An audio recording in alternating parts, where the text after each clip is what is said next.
പിതാവും പുത്രനും പരിശുദ്ധരുഹായുമായ സത്യ ഏകദൈവത്തിന് സ്തുതി. പ്രിയപ്പെട്ട കർത്തൃവിശ്വാസികളെ, നമ്മുടെ ജീവിതത്തിൽ ഒരു ദുഃഖവെള്ളിയാഴ്ച ശുശ്രൂഷയിൽ കൂടി പങ്കുചേരുവാൻ ഇടയാക്കിയ ദൈവകൃപയ്ക്കായിട്ട് നന്ദിയോടെ നമുക്ക് ദൈവത്തെ സ്തുതിക്കാം. കഴിഞ്ഞ വെള്ളിയാഴ്ച, അതായത് 40-ാം വെള്ളിയാഴ്ച, വിശുദ്ധ ഏവൻഗേലിയോൻ വായനയ്ക്ക് ശേഷം നമ്മൾ പാടിയ പാട്ട് നിങ്ങളിൽ ചിലരെങ്കിലും ഓർക്കുന്നുണ്ടാകും. വ്യാപാരം മൂലം നോമ്പിൻ വൻ പോരാട്ടത്താൽ കിട്ടിയ ലാഭം നോക്കട്ടെല്ലാരും. നമ്മളിൽ ആരെങ്കിലും ഈ ലാഭനഷ്ട കണക്ക് നോക്കിയിട്ടുണ്ടോ എന്നെനിക്കറിയില്ല. ബുദ്ധിയുള്ള ഒരു മനുഷ്യനും നഷ്ടമുണ്ടാകാൻ വേണ്ടി മാത്രം വ്യാപാരം കച്ചവടം ചെയ്യാറില്ല. ലാഭമുണ്ടാക്കാൻ പറ്റിയ 1-2 മാർഗങ്ങളെക്കുറിച്ച് അല്പസമയം ചിന്തിക്കുന്നത് ഉചിതമായിരിക്കുമെന്ന് എനിക്ക് തോന്നുന്നു. യേശു തമ്പുരാൻ ക്രൂശിന്മേൽ കിടന്നുകൊണ്ട് നൽകിയ 2 തിരുവായ് മൊഴികളെക്കുറിച്ചാണ് നമ്മളിപ്പോൾ ചിന്തിക്കുവാൻ പോകുന്നത്. 1, പിതാവേ, ഇവർ ചെയ്യുന്നതിന്നതെന്ന് ഇവർ അറിയായികയാൽ ഇവരോട് ക്ഷമിക്കണമേ.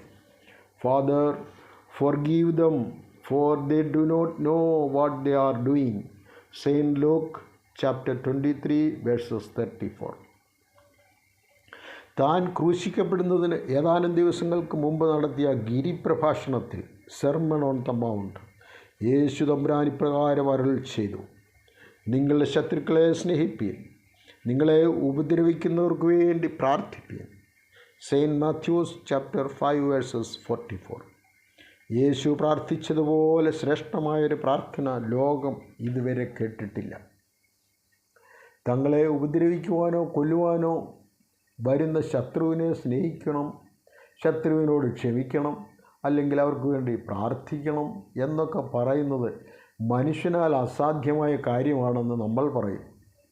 പക്ഷേ ക്രിസ്തു ജനിക്കുന്നതിന് വളരെ വർഷങ്ങൾക്ക് മുമ്പ് ഇത് സാധ്യമാക്കിയ, തന്നെ കൊല്ലുവാനായി തൻ്റെ പിന്നാലെ വന്ന ഒരാളോട് ക്ഷമിച്ച ഒരു മനുഷ്യനെ വിശുദ്ധ വേദപുസ്തകം നമുക്ക് പരിചയപ്പെടുത്തുന്നു. അത് മറ്റാരുമല്ല, ദാവീദ്. ഇസ്രായേല്യരോട് യുദ്ധത്തിന് വന്ന ഫിലിസ്തീനായ ഗോല്യാത്തിനെ ബാലനും ആട്ടിടയനുമായ ദാവീദ് കല്ലും കവണിയും ഉപയോഗിച്ച് കൊല്ലുകയും അങ്ങനെ ശൗൽ രാജാവിൻ്റെ മാനം കാക്കുകയും ചെയ്തു.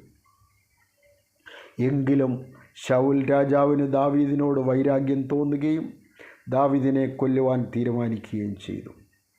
കാരണം മറ്റൊന്നുമല്ല, ജനങ്ങൾ ശൗൽ രാജാവിനേക്കാൾ കൂടുതൽ അംഗീകാരവും ആദരവും ദാവീദിന് കൊടുത്തു എന്നുള്ളത് മാത്രമാണ്. ശൗൽ 1000 കൊന്നു, ദാവീദോ 10,000 എന്ന് ജനങ്ങൾ ദാവീദിനെ പുകഴ്ത്തി പാടി നടന്നു. ഇത് ശൗലിന് ദാവീദിനോട് ശത്രുത ജനിപ്പിച്ചു. ഇന്നും കുടുംബത്തിലായാലും സമൂഹത്തിലായാലും രാഷ്ട്രത്തിലായാലും തന്നേക്കാൾ കൂടുതൽ വേറൊരാൾ അംഗീകരിക്കപ്പെടുകയും ആദരിക്കപ്പെടുകയും ചെയ്യുന്നു എന്ന് കണ്ടാൽ അത് ഒരിക്കലും സഹിക്കാൻ പറ്റുന്ന കാര്യമല്ല. അവിടെ ശത്രുതയും കലഹവും യുദ്ധവും ഒക്കെ പൊട്ടിപ്പുറപ്പെടും. എവിടെയും ഞാനായിരിക്കണം വലിയവനെന്ന ജഡികമായ ചിന്തയാണ് ഇന്ന് മനുഷ്യനെ ഭരിക്കുന്നത്. യോഹന്നാൻ തൻ്റെ സുവിശേഷം 3-ാം അധ്യായം 30-ാം തിരുവചനത്തിൽ പറയുന്നത് പോലെ, അവൻ വളരണം, ഞാനോ കുറയണം എന്നുള്ളതായിരിക്കണം ഒരു ക്രിസ്ത്യാനിയുടെ ചിന്ത. അങ്ങനെ ശൗൽ രാജാവ് 3000 പട്ടാളക്കാരെയും കൂട്ടി ദാവീദിനെ കൊല്ലുവാനായി ഒരുങ്ങി പുറപ്പെട്ടു. ശൗലിനെ ഭയന്ന് ഒളിച്ചോടിയ ദാവീദും കൂട്ടരും ഏൻ ഗദി മരുഭൂമിയിലുള്ള ഒരു ഗുഹയിൽ പോയി ഒളിച്ചു. എന്നാൽ ഈ വിവരമറിയാതെ ദാവീദും കൂട്ടാളികളും ഒളിച്ചിരുന്ന അതേ ഗുഹയിൽ തന്നെ ശൗലും പട്ടാളക്കാരും ഒന്ന് വിശ്രമിക്കുന്നതിനായി കടന്നു ചെന്നു. ദാവീദിന് വേണമെങ്കിൽ ശൗലിനെ നിഷ്പ്രയാസം കൊല്ലാമായിരുന്നു. എങ്കിലും ശൗൽ യഹോവയുടെ അഭിഷിക്തൻ ആണെന്നുള്ള ദയ കാണിക്കുകയും ശൗലിൻ്റെ വസ്ത്രത്തിൽ നിന്നും ഒരു ചെറിയ കഷണം മാത്രം മുറിച്ചെടുക്കുകയും ചെയ്ത ശേഷം ശൗലിനെ ജീവനോടെ വിട്ടിട്ട് ദാവീദ് മടങ്ങിപ്പോയി. 1 ശമൂവേൽ 24-ാം അധ്യായത്തിലാണ് ഇത് രേഖപ്പെടുത്തിയിരിക്കുന്നത്.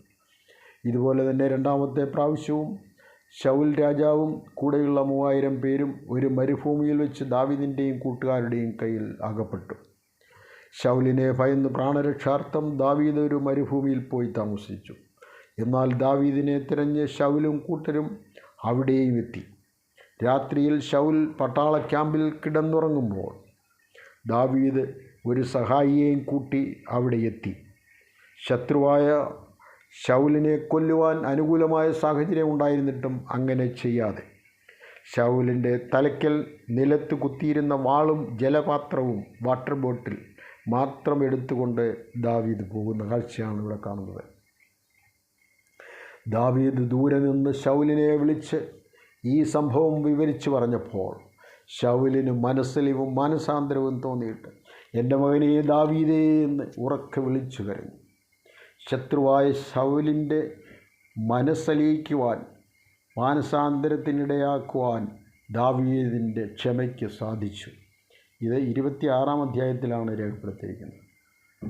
സഹോദരൻ തന്നോട് പിഴച്ചാൽ എത്ര വട്ടം ക്ഷമിക്കണമെന്ന് പത്രോസ്ലീഹ യേശുവിനോട് ചോദിച്ചപ്പോൾ 70 വട്ടം സഹോദരനോട് ക്ഷമിക്കണമെന്ന് യേശു മറുപടി പറഞ്ഞു. എന്നാൽ ശത്രുവിനോട് പോയിട്ട് സ്വന്തം സഹോദരങ്ങളോടോ മാതാപിതാക്കളോടോ പോലുമോ ക്ഷമിക്കുവാൻ നമുക്കിന്ന് സാധിക്കുന്നുണ്ടോ? ഒരു നിമിഷം ചിന്തിച്ചു നോക്കണം.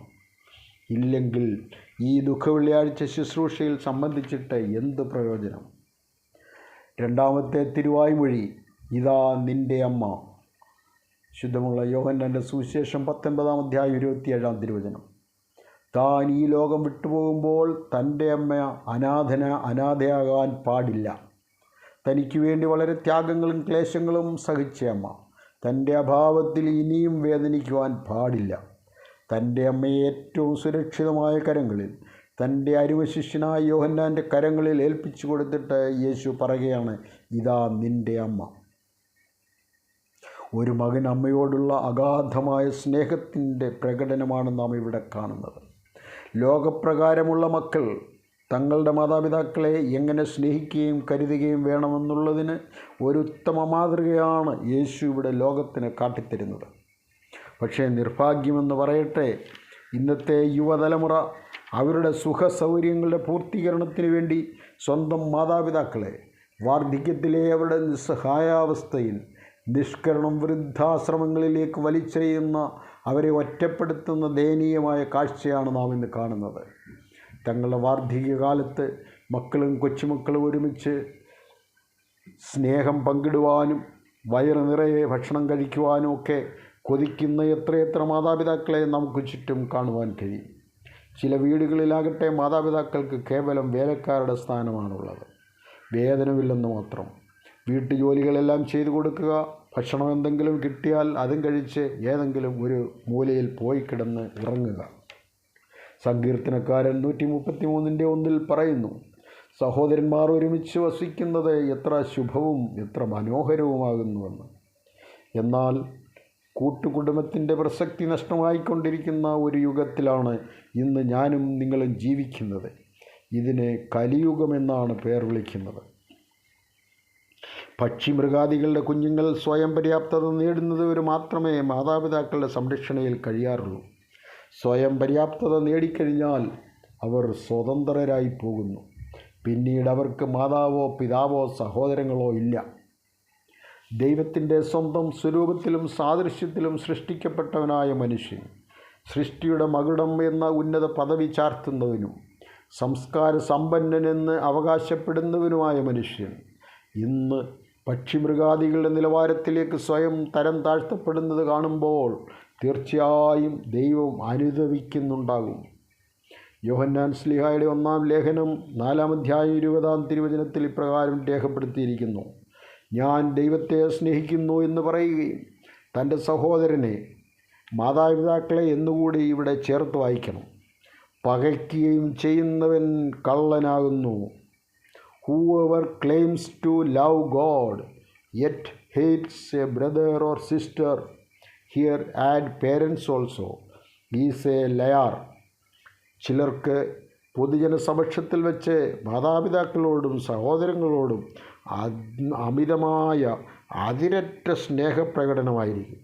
പക്ഷേ സ്വന്തം വീട്ടിൽ ചെല്ലുമ്പോൾ തനി നിറം കാണിക്കുവാൻ തുടങ്ങും. അത്തരം കള്ളന്മാർക്കും കപടഭക്തിക്കാർക്കും യേശു തൻ്റെ അമ്മയെ അരുമശിഷ്യനായ യോഹന്നാൻ്റെ കരങ്ങളിലേക്ക് ഏൽപ്പിച്ചു കൊടുത്തതിലൂടെ വളരെ ശക്തമായ ഒരു മെസ്സേജാണ് നൽകുന്നത്. ഞാൻ എൻ്റെ വാക്കുകൾ ചുരുക്കുകയാണ്.